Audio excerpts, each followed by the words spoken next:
During the height of the pandemic, we all did things to try to prevent ourselves from getting sick, like staying at home and social distancing. But it wasn't just COVID we were fighting off. We mostly kept the common cold at bay, too. Yeah, I mean, people hadn't gotten sick in 2 years. Now that we're getting more of a sense of normalcy, right, there's also more opportunities to get sick. And if you've already had a cold this season, hello, then you've probably noticed how much worse it feels this time around. So joining us this morning is Dr. Tamara Moise-Osbourne. She's the co-founder, CEO, and medical director of Big Apple Urgent Care in Brooklyn. Good to have you back, doctor. Thank you. Always good to be here with you guys. So I was out 2 days last week with a cold, and I was like, man, this is a doozy. So explain what's happening here, okay? Are the colds more severe this season, or is that a myth, and we're just not used to being that sick? I think that it's there's a possibility that our colds might be stronger, or more people may actually get sick with the common cold viruses or with the flu.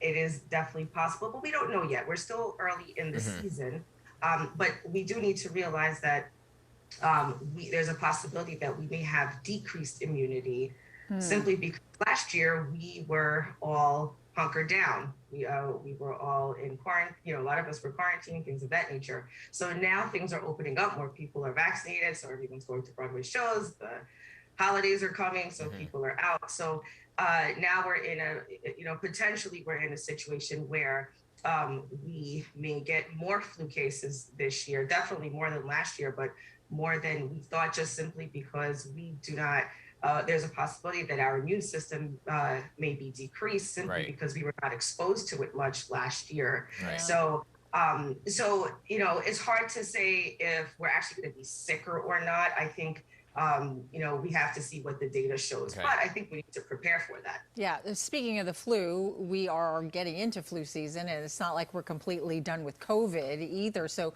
are there things that we can do to try to boost our immunity going into the colder months? Absolutely.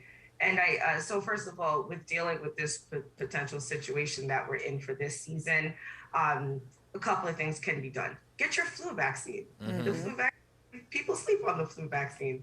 Some people don't get it. They don't think it's important. This year, the flu vaccine is even more important than it usually is, simply because of what I spoke about earlier. So make sure you get your flu vaccine. For those that are still not vaccinated for COVID, make sure you get that first dose if you haven't. Or if you're eligible for the booster shot, please get your booster vaccine. You can get it at your local pharmacy, at COVID testing sites. Actually, at many urgent cares do give that as well. Big Apple Urgent Care, Stat Care, we do give it as well. And then in terms of natural ways to just kind of keep your immunity strong during this time, getting very simple measures, getting good sleep, decreasing your stress, taking vitamin C and vitamin D. Very simple but very important measures. Getting exercise in. So how much vitamin C are we talking about here? Because I had the cold and I was doing like 6,000 milligrams a day, to try to knock it out of my system. Is there too much of something that you can take? Because I think this is where people are starting to pay attention, right? Because they're like, okay, I got tested for everything. I don't have strep. I don't have the flu. I don't have COVID. It's a cold. Do I drink a whole gallon of orange juice or what? Well, look, too much of anything is not a good thing, right?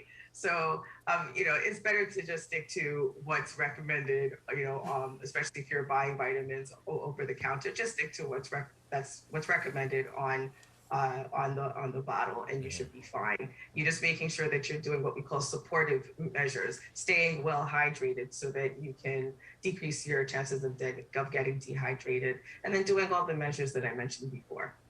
Is there a magic potion or elixir? I mean, I swear by elderberry.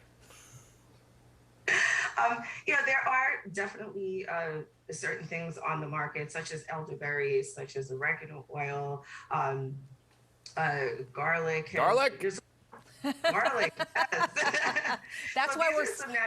That's why we're social distancing. That's why I took 2 days off, because I ate so much garlic, it was coming out of my pores between that and the vitamin C. All right, stay safe and healthy, everybody. Dr. Tamara Moise-Osbourne, thanks for being here to kind of help us navigate this season of cold. I'm going to check out Same that to oregano you guys. oil. Stay safe.